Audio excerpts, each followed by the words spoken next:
పాకిస్తాన్ ఇప్పుడు అటు ఇంధన కొరత ఇటు రాజకీయ సంక్షోభం మధ్య కొట్టుమిట్టాడుతోంది.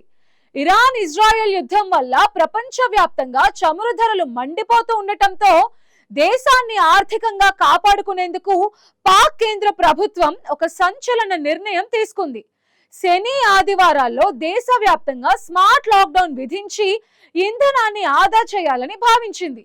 అయితే ఈ ప్రతిపాదనపై పాక్ లోని రాష్ట్ర ప్రభుత్వాలు నిప్పులు చెరిగాయి.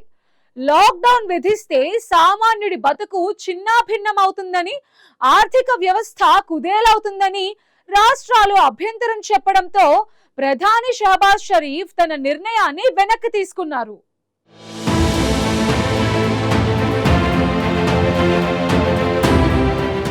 పశ్చిమాసియాలో కొనసాగుతున్న యుద్ధ ఉద్రిక్తతల ప్రభావం ఇప్పుడు పాకిస్తాన్పై తీవ్రంగా పడుతోంది. ప్రపంచవ్యాప్తంగా చమురు సరఫరాలో అంతరాయం ఏర్పడుతుండటంతో పాకిస్తాన్లో ఇప్పుడు ఇంధన సంక్షోభం తలెత్తే అవకాశాలు పెరుగుతున్నాయి. దీంతో అక్కడ లాక్డౌన్ విధించబోతున్నారంటూ ప్రచారం జోరుగా జరుగుతోంది. దీంతో పాక్ ప్రజల్లో తీవ్ర గందరగోళం నెలకొంది. అయితే ఈ ప్రచారాల మధ్య పాకిస్తాన్ ప్రభుత్వం కీలక ప్రకటన చేస్తూ ప్రస్తుతం ఎలాంటి లాక్డౌన్ అమలు చేయబోవడం లేదని స్పష్టం చేసింది. ఇటీవల ఇంధన సంక్షోభం నుంచి బయటపడేందుకు పాకిస్తాన్ కేంద్ర ప్రభుత్వం ఒక ప్రత్యేక ప్రణాళికను సిద్ధం చేసింది. ముఖ్యంగా వీకెండ్ లాక్డౌన్ అనే ప్రతిపాదనను తీసుకొచ్చింది. శనివారం ఆదివారం రోజుల్లో దేశవ్యాప్తంగా మార్కెట్లు మూసివేయడం, పెళ్లిళ్లు, బహిరంగ కార్యక్రమాలపై నిషేధం విధించడం, రవాణాపై పరిమితులు విధించడం వంటి చర్యలు తీసుకురావాలని భావించింది. ఈ చర్యల ద్వారా ఇంధన వినియోగాన్ని తగ్గించి నిల్వలను పొదుపుగా వినియోగించాలని పాక్ ప్రభుత్వం నిర్ణయించింది.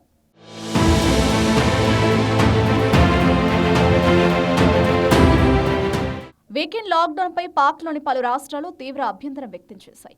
ప్రజల జీవన విధానం ఇప్పటికే ఆర్థిక ఒత్తిడిలో ఉన్న సమయంలో ఇలాంటి లాక్డౌన్లు అమలు చేస్తే పరిస్థితి మరింత దిగజారుతుందని అభిప్రాయపడ్డాయి. రోజువారీ కూలీలు, చిన్న వ్యాపారులు, మధ్యతరగతి ప్రజలపై దీని ప్రభావం తీవ్రంగా ఉంటుందని హెచ్చరించాయి. దీంతో కేంద్ర ప్రభుత్వం తన నిర్ణయాన్ని పునఃపరిశీలించాల్సి వచ్చింది. ఈ కీలక అంశంపై చర్చించేందుకు పాకిస్తాన్ అధ్యక్షుడు ఆసిఫ్ అలీ జర్దారీ అధ్యక్షతన ఒక ఉన్నత స్థాయి సమావేశం జరిగింది. ఈ సమావేశం ఐవానే సదన్లో జరిగింది. ఇందులో ప్రధానమంత్రి షహబాజ్ షరీఫ్, కేంద్ర మంత్రులు, అన్ని రాష్ట్రాల ముఖ్యమంత్రులు పాల్గొన్నారు. దేశంలో ఏర్పడిన ఇంధన పరిస్థితులు, ఆర్థిక పరిస్థితులపై విస్తృతంగా చర్చించారు. ఈ సమావేశంలో రాష్ట్ర ప్రభుత్వాలు తమ అభిప్రాయాలను స్పష్టంగా వెల్లడించాయి. లాక్డౌన్ విధించడం వల్ల ప్రజల జీవనోపాధి దెబ్బతింటుందని, ఇప్పటికే కష్టాల్లో ఉన్న ఆర్థిక వ్యవస్థ మరింత కుదేలవుతుందని హెచ్చరించాయి. ముఖ్యంగా కరోనా సమయంలో అమలు చేసిన లాక్డౌన్ల ప్రభావం ఇప్పటికీ పూర్తిగా తగ్గలేదని గుర్తు చేశాయి. ఈ నేపథ్యంలో మళ్లీ ఇలాంటి చర్యలు తీసుకోవడం సరైంది కాదని పాక్ ప్రభుత్వానికి సూచించాయి.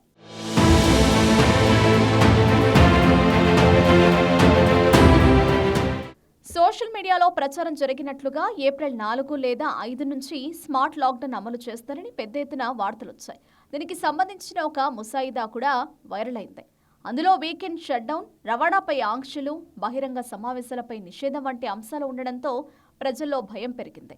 అయితే రాష్ట్రాల నుంచి గట్టి వ్యతిరేకత వ్యక్తమవడంతో కేంద్ర ప్రభుత్వం తన ప్రతిపాదనను ఉపసంహరించుకుంది. ప్రస్తుతం దేశంలో ఎలాంటి వీకెండ్ లాక్డౌన్ ఉండబోదని అధికారికంగా ప్రకటించింది. సోషల్ మీడియాలో జరుగుతున్న ప్రచారాలను ఖండిస్తూ అవి అధికారిక నిర్ణయాలు కావని పాక్ ప్రభుత్వం స్పష్టం చేసింది. ఇది ప్రజలకు కొంత ఉపశమనం కలిగించినప్పటికీ ఇంధన సంక్షోభంపై ఉన్న ఆందోళనలు మాత్రం పూర్తిగా తగ్గలేదు. ఇదిలా ఉండగా ఈ పరిస్థితికి ప్రధాన కారణంగా పశ్చిమాసియాలో కొనసాగుతున్న యుద్ధాన్ని పాక్ బూచిగా చూపిస్తోంది. ముఖ్యంగా ఇరాన్, ఇజ్రాయెల్ మధ్య నెలకొన్న ఉద్రిక్తతల కారణంగా ప్రపంచ చమురు సరఫరాలో అంతరాయం ఏర్పడింది. దీంతో అంతర్జాతీయ మార్కెట్లలో చమురు ధరలు భారీగా పెరిగాయి. ఈ ప్రభావం దిగుమతులపై ఆధారపడే దేశాలపై తీవ్రంగా పడుతోంది. పాకిస్తాన్ కూడా ఇంధన అవసరాల కోసం ఎక్కువగా దిగుమతులపై ఆధారపడే దేశం కావడంతో ఈ ప్రభావం మరింత స్పష్టంగా కనిపిస్తోంది.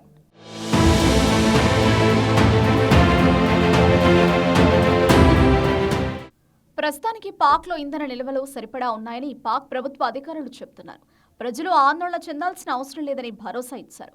అయితే భవిష్యత్తులో పరిస్థితులు ఎలా మారుతాయో చెప్పలేమని, అందుకే ముందస్తు జాగ్రత్తలు తీసుకుంటున్నట్లు తెలిపారు.